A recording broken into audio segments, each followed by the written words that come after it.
Harold, Lisa Friedrichsen, your friend and computer science professor with another short screencast about access.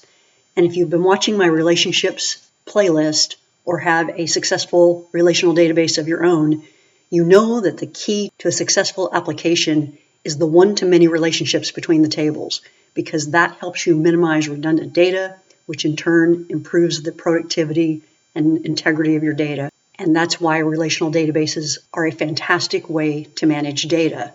But have you ever had a situation where you have a table where you feel it should be broken into two tables in a one-to-many relationship and are not quite sure how to do that? So we're going to go through that process in this short screencast. And our example is going to be very simple. Let's look at the employees table. Anytime you see repeated data in a table, you have a candidate for breaking that down into two tables in a one-to-many relationship. And I can see some repeated data over here in job title. I have multiple sales representatives, and I have multiple professors in the job title field. If one of those titles would change, for example, if we wanted to call our sales representatives marketing representatives, that would create a problem for us. We'd have to find all occurrences of that piece of data and then change all of them individually. So that's a slow and error-prone process because we've got one piece of data that's repeated multiple times. We want to avoid that, and we can with a relational database. So what we're going to do is break that field out into its own table and then build a one-to-many relationship between that lookup table and the employees table. To do that, I'm going to close the employees table and start a new query. I'm going to go to the Create tab, choose Query Design View, pull in the employees table, close this pane, I no longer need it, and then pull in that field or fields that contain the repeated data. In this case, it's just a single field. It's the job title field, and it contains repeated data. The marketing representative title is repeated amongst several employees as well as professor. Now, why Microsoft felt it necessary to include all the other fields in this query is beyond me. Let's go into SQL View and let's get rid of the rest of the fields by deleting that comma and asterisk. The asterisk is a wildcard that means all fields. Now that I'm just selecting the job title field from the employees table, I can look at Datasheet View and just see that one field, which matches what I've got in Query Design View. I'm going to click the Totals button because that adds this new total row, which is going to group all of the fields with the same value together.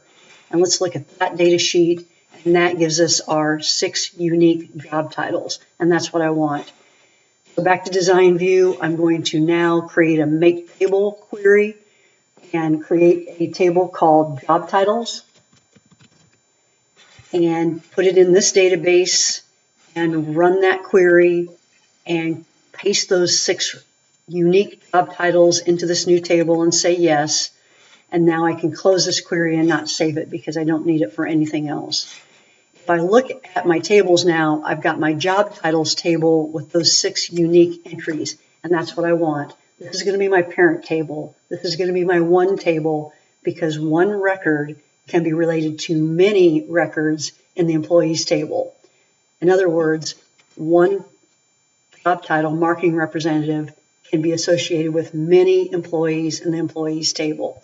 So the next step will be to relate these two tables. Now that I have the unique job titles in the job title table, it's time to relate that table to the employees table in a one-to-many relationship. Before I do that, I'm going to go into Design View of the job titles table and make sure that this job title is set as the primary key field. That not only helps me remember that this is the table on the one side of a one-to-many relationship, it also prevents me from entering the same job title twice because the value in the primary key field must be unique. Now, to relate two tables, you can go into the relationships screen and do it as we have done it in previous screencasts. Drag the primary key field from the one table to the foreign key field in the many table. But I want to show you another way that's really slick, and that's by using the Lookup Wizard. You start in the many table, in the table that contains the foreign key field, and that will be the job title field. So I'm going to make a little note here. This is the foreign key field to the job titles table, because one job title can be related to many employees. And then you use the Lookup Wizard. What the Lookup Wizard is going to do is not only set lookup properties, it will also build a one-to-many relationship between the job titles table and the employees table. So using the Lookup Wizard, you start in the many table with the foreign key field. And I clicked on this Lookup tab to prove to you that there are no lookup properties yet, but there will be as soon as I get through the Lookup Wizard. So let's use this Lookup Wizard, and it's asking me now, do I want the lookup field to get the values from another table or query? Yes, I do. From the job titles table, I will select it.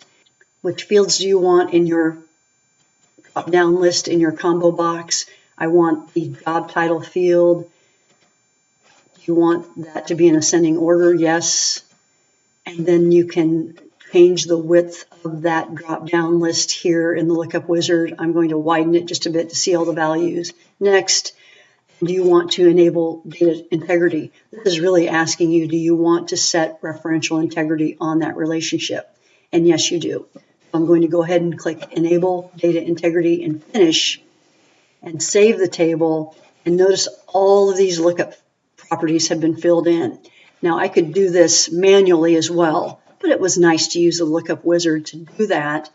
I'm going to save the table and go into Datasheet View and look at what that Lookup Wizard does for me. It gives me this handy dandy drop-down list.